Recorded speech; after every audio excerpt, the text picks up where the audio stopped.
ली market में गैर कानूनी तजावजात के खिलाफ ऑपरेशन के दौरान असिस्टेंट कमिश्नर हाजिम गंगवार और इनकी टीम पर शरपसंद अनासर ने पेट्रोलियम बम से हमला कर दिया। इंतजामिया के मुताबिक कार्रवाई तजावजात और माफिया के खिलाफ जारी थी कि अचानक गलियों से हमला किया गया।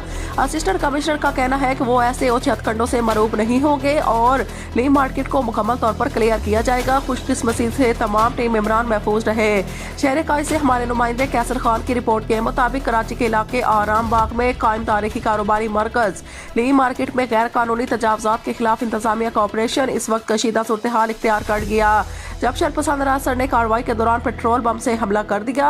असिस्टेंट कमिश्नर हाफिज बंगवार की सरबराही में टीम तजावजात के खात्मे और मुबैना माफिया के खिलाफ कार्रवाई में मसरूफ थी कि अचानक करीबी गलियों से हमला और सामने आ गए। असिस्टेंट कमिश्नर हाफिज बंगहूर ने मीडिया से गुफ्तगू करते हुए बताया कि ली मार्केट को हर सूरत तजावजात से पाक किया जाएगा और किसी दबाव या धमकी को खातिर में नहीं लाया जाएगा। इनका कहना था कि हम इस तरह के ओछे हथकंडों से डरने वाले नहीं, कानून की अमलदारी हर सूरत यकीनी बनाई जाएगी। उन्होंने अल्लाह का शुक्र अदा करते हुए बताया कि हमले के बावजूद तमाम टीम इमरान महफूज रहे और ऑपरेशन जारी रहेगा।